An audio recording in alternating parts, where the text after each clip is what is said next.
Every month a ton of new games come out, and every month we here at GameRanks try to at least make sense of what's most worth paying attention for one reason or another. Hi folks, it's Falcon, and today on GameRanks, new games you need to know about. It's September 2023. Starting off at number 10, it's Witchfire. So this is a first-person shooter coming to us from the Astronauts, the developers behind The Vanishing of Ethan Carter, which is not a first-person shooter. This game's been in development since 2015, and it actually started its life as a science fiction survival game. It's honestly so far from that. It's got a pretty deliberate look to it. I kind of like it. I've commented that it kind of reminds me of if you combined BioShock Infinite with Dark Souls. And I don't know if that's exactly how it's going to play out, but I kind of hope it is. It's definitely got a cool style, and it's also nice to know that they've spent a long time on it without it being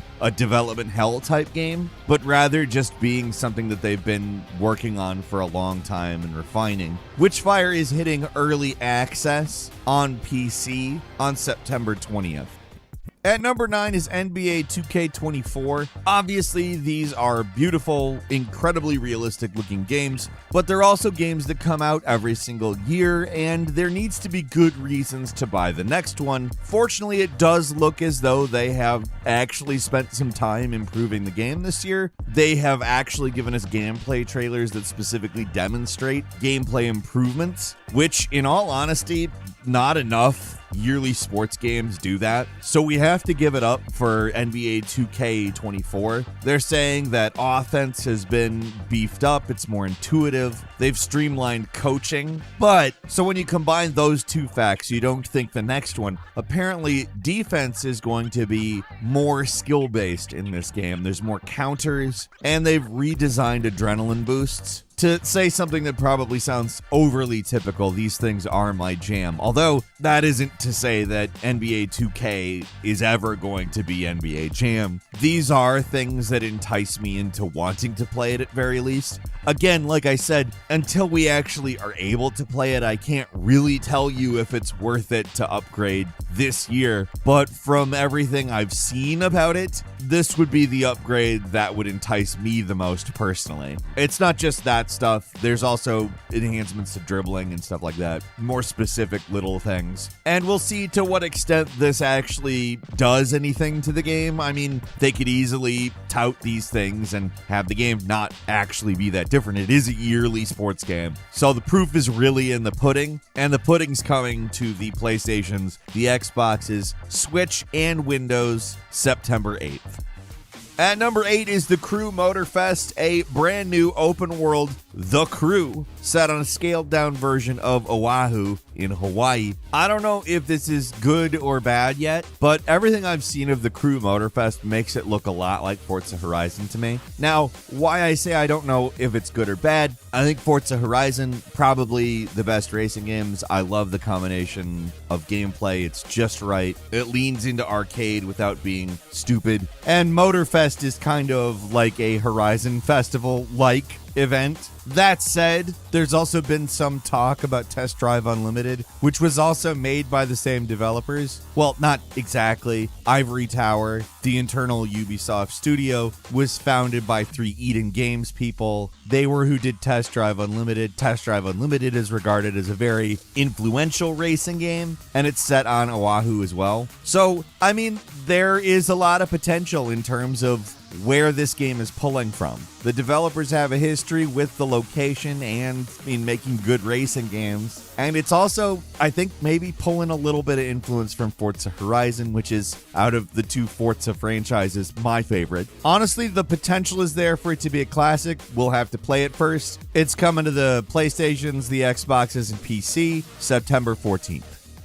And number 7 is Cyberpunk 2077 Phantom Liberty, the new spy thriller expansion for Cyberpunk 2077, which is also updating the main game with new mechanics at release. Phantom Liberty looks like kind of a real reboot. It is a sequel in a lot of ways. We do know there is going to be a second Cyberpunk game, but I'm regarding this kind of as the second Cyberpunk game because it has a pretty big reworking of the actual mechanics of the game. But I kind of like that this is how it's being released because there's going to be a free patch to the main game that incorporates all of these changes. Patch 1.7 will be landing at the same time. It includes a lot of the revamped mechanics, such as the new skill tree, perhaps extensive AI changes in enemies. But that's not what we're talking about here. We're talking about Phantom Liberty, which is a new campaign that takes place in a new area of Night City. Apparently, it's more stealth heavy. It doesn't jettison the whole Johnny Silverhand story. It doesn't jettison the fact that your head is basically a ticking time bomb, but it adds in Idris Elba and everything I mentioned in that patch. Honestly, there's a lot riding on Phantom Liberty. A lot of people are expecting a lot out of it.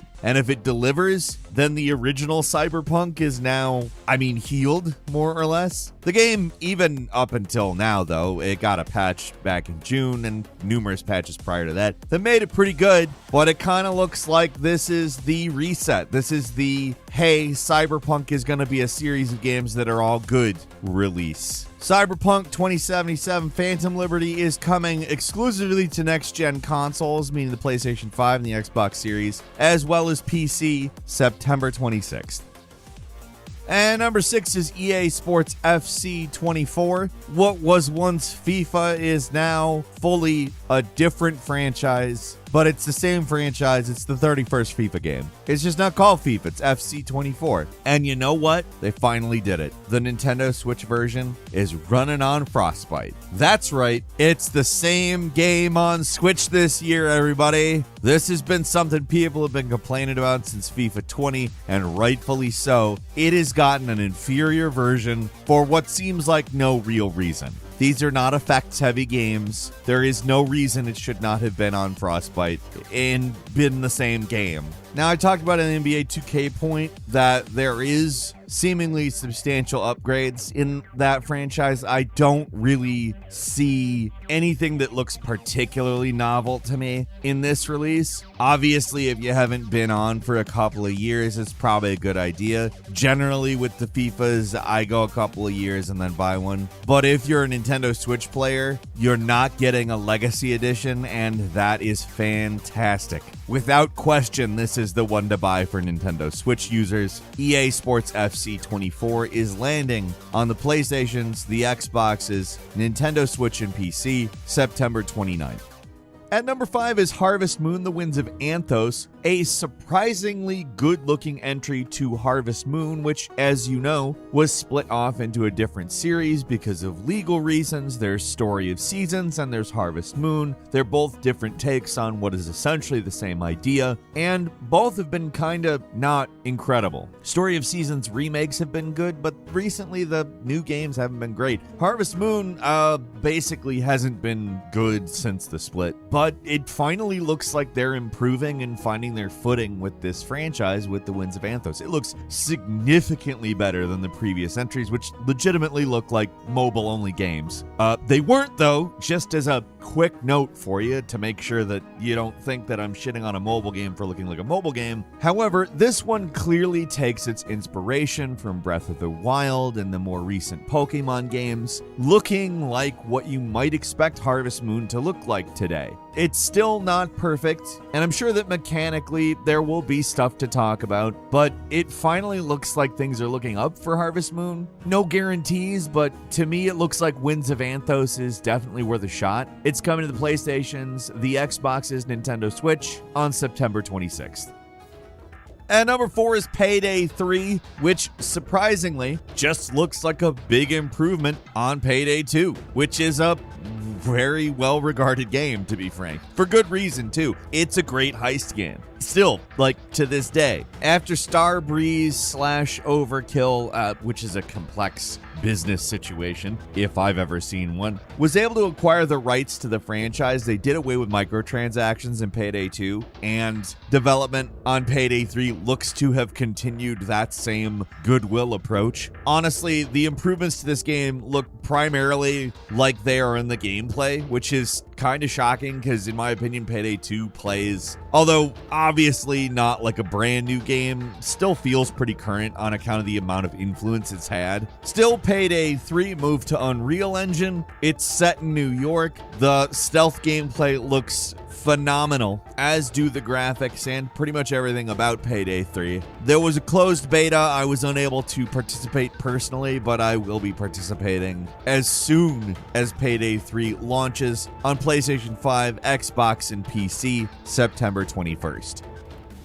And number 3 is Lies of P, a Souls-like set in a very strange world. Honestly, something that I needed to figure out the concept of because the name confused me. Don't be like me and get confused over this. It is a Pinocchio Souls-like game. And yes, that sounds confusing. No, you should not be skeptical. There's a demo of it that you can play right now. Get on Steam, play it. If there's any bit of skepticism, Lies of P is super intriguing. If it's all as good as the demo, I will definitely be playing through it. But I'm going to give you the marketing description of the game because it is entirely appropriate. Lies of P is a thrilling Souls-like that takes the story of Pinocchio, turns it on its head, and sets it against the darkly elegant backdrop of the Belle Epoque era. That is exactly what the game is. It's also a really good Souls-like, and I would highly recommend what we're dealing with here, at least based on my experience with the demo. Obviously, the demo only represents part of the game, but it seems, to me at least, that it's definitely on the right track to be a big one. My thinking it'll probably resonate a little bit more with the folks that are fans of the Bloodborne style of Souls-like.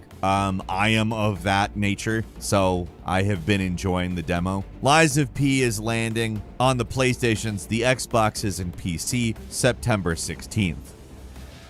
And number 2 is Mortal Kombat 1. Honestly, I don't know how the Mortal Kombat devs keep doing as convoluted crap as they do and keep putting out good games. Like, this is the second reboot of the series. It puts us in a timeline where Liu Kang becomes a god after Mortal Kombat 11. And there is a story mode, and there's people that actually care about the story in Mortal Kombat. I don't really care about the story in Mortal Kombat. I love Mortal Kombat because it's fun as hell. I was that kid arguing with Billy Madison. Nah, I'm kidding. I wasn't a Donkey Kong hater. I was actually a Donkey Kong lover, so maybe I was more along the lines of a hybrid of that kid and Billy Madison. But that's irrelevant. Point is, the game is back. It looks better than ever. I probably am not going to spend extra money for Johnny Cage to be Jean-Claude Van Damme, but who cares about that? Mortal Kombat 1 is landing on PlayStation 5, Xbox Series, Nintendo Switch, and PC September 14th.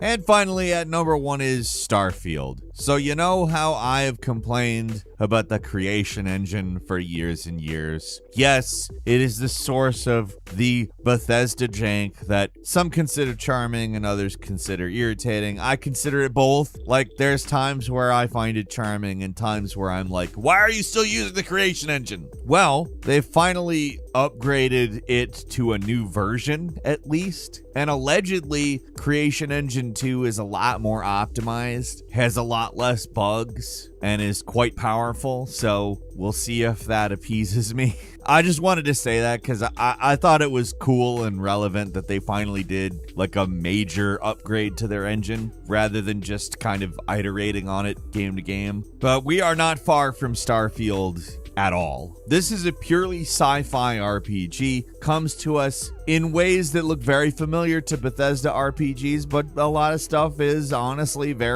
I'm weirdly grounded, honestly, for how out there a lot of it is. We'll see exactly how this all plays out when we can play it. I don't have my hands on it yet. I assume that we'll have a review copy and that you'll be hearing about what Starfield is like as soon as humanly possible. So please stay tuned to Game Ranks on that one. I don't know. I'm a huge Bethesda fan. game, even though I do have gripes with them at times. And I'm really looking forward to this game. It's big in more ways than one. It's an Xbox and PC exclusive, though, and it will be landing on September 6th. Couple of bonus games for you. Baldur's Gate 3 is landing on PS5 this month. It was previously only on PC, but you'll be able to play it on your next generation PlayStation on the 6th. And Bomb Rush Cyberpunk. This has been a game I've been paying pretty close attention to because I'm a huge Jet Set Radio fan. The game is already out on PC as well as Nintendo Switch. It's quite good. I'm enjoying the hell out of it.